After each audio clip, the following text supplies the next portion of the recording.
Shalom saudara yang kekasih, bersama saya Pendeta Ramkeni.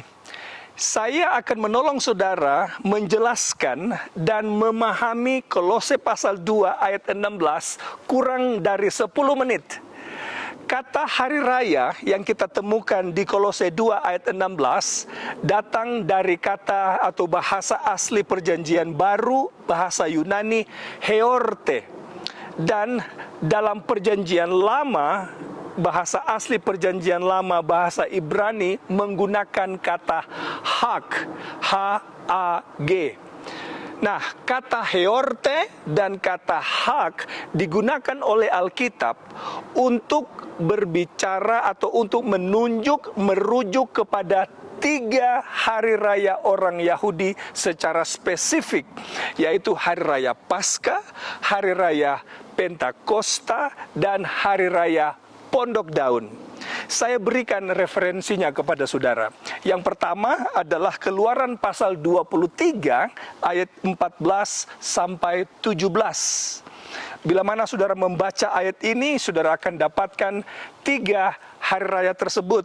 Dan jangan lupa, hari raya roti tak beragi adalah bagian dari hari raya Paskah yang dirayakan oleh orang Yahudi. Kemudian referensi yang lain saudara bisa temukan di Keluaran pasal 34 ayatnya yang ke-18 sampai 23.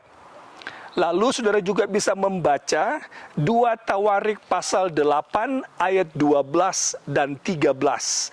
Dari 3 referensi ini saudara akan temukan kata hari raya atau hak dalam bahasa Ibrani digunakan di sana untuk menerangkan 3 hari raya Yahudi, yaitu Paskah, Pentakosta, Pondok Daun. Lalu dalam perjanjian baru menggunakan kata heorte, saudara bisa temukan referensinya di Matius pasal 26 ayat 5. Kemudian atau saudara bisa mundur baca mulai dari ayat 2 sampai ayat 5. Saudara bisa juga baca Markus pasal 14 ayat 2 yang adalah pengulangan Matius 26 sesungguhnya, berbicara tentang hari raya Paskah, dan Yohanes pasal 7 ayat 2. Nah, saudara yang kekasih, kata perayaan atau hari raya di pasal-pasal ini bahasa aslinya adalah heorte, yang juga kita temukan di Kolose 2 ayat 16. Kalau begitu, Paulus menggunakan kata heorte untuk menerangkan 3 hari raya ini. Nah, jangan lupa orang Ibrani, orang Israel memiliki lebih dari 3 hari raya.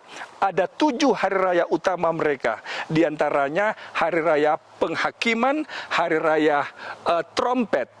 Sekarang pertanyaan, kalau begitu, apa kata yang digunakan oleh Alkitab dalam hal ini Paulus untuk menerangkan hari raya yang lain yang tidak termasuk dalam kata heorte? Jawabannya sederhana. Kita temukan itu di Kolose 2 ayat 16, yaitu kata sabat. Kata sabat dalam Septuagint atau Septuaginta ini adalah Alkitab perjanjian lama dalam bahasa Yunani. Nah, kata sabat di Septuaginta menggunakan kata sabata atau sabaton yang kita temukan di Kolose 2 ayat 16 yang berbicara tentang hari raya orang Yahudi yang lain yang tidak termasuk di heorte tadi.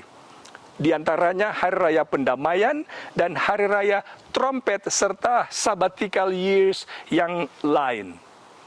Kalau begitu saudara yang kekasih, sekarang kita tahu Paulus menggunakan 2 kata ini, yaitu kata hari raya, heorte, dan sabat, adalah supaya mencakup semua hari raya orang Yahudi yang dirayakan setahun sekali. Kalau begitu, sabat di Kolose 2 ayat 16 bukanlah sabat mingguan yang kita rayakan setiap minggu. Karena perbedaan sabat mingguan dan sabat tahunan, sabat mingguan dirayakan berdasarkan urutan hari yang tidak akan pernah berubah, sedangkan sabat tahunan dirayakan setahun sekali yang dapat berubah karena didasarkan pada tanggal, bukan hari. Nah, semoga penjelasan ini bermanfaat untuk saudara, supaya saudara mengerti Kolose 2 ayat 16 tidak berbicara tentang sabat mingguan. Tuhan memberkati saudara.